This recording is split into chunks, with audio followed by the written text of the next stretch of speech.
So,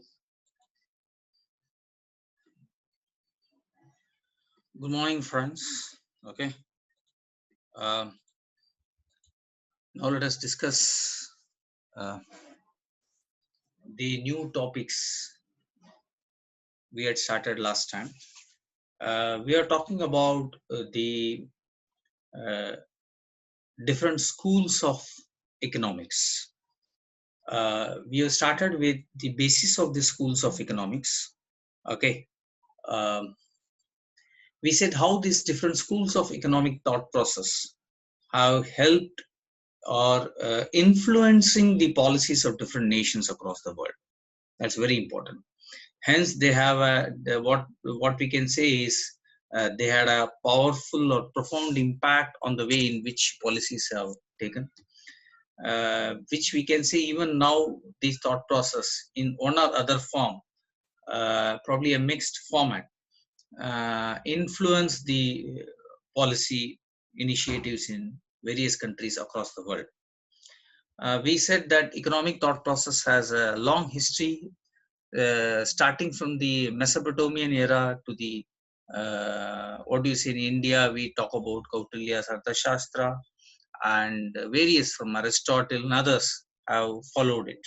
Okay, so we talk about to start with uh, the two major thought process between the 16th and 18th century called the mercantilism and physiocracy.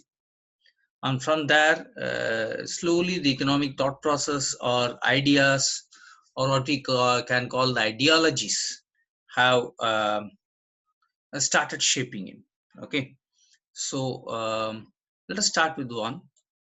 Now, these two groups called mercantilists and physiocrats more directly influence the subsequent development of the subject of economics. Both groups were associated with the rise of economic nationalism and what we call modern capitalism in Europe.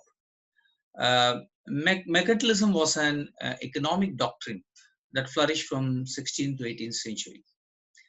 It held that a nation's wealth depended on its accumulation of gold and silver. Nations without access to mines could obtain gold and silver from trade only by selling goods abroad and restricting imports other than gold and silver.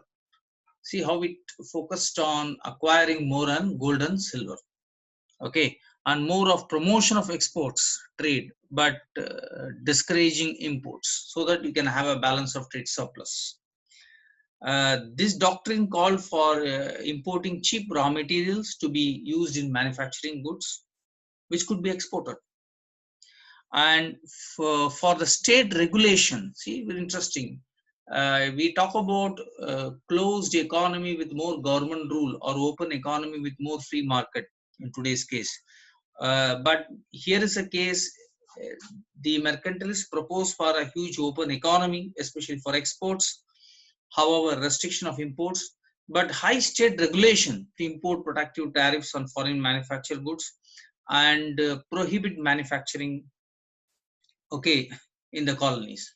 Now, very interesting. If you actually see one of the major impact or influence of mercantilism philosophy is the colonies under the British rule. That's what economists view, where Great Britain has probably used its colonies as a place or channels for supplying more and more raw materials and make the finished goods and gain through the exports and restrict any imports which is coming to it. In that way, that's one of the major, directly, indirectly, the thought process has influenced the British philosophies, which actually probably resulted in expansion of colonial rule across, which had a lot of human and other, what we can call, many people view as beyond the economic success of Britain, which they acquired through the state policies and their power over sea routes and their military power.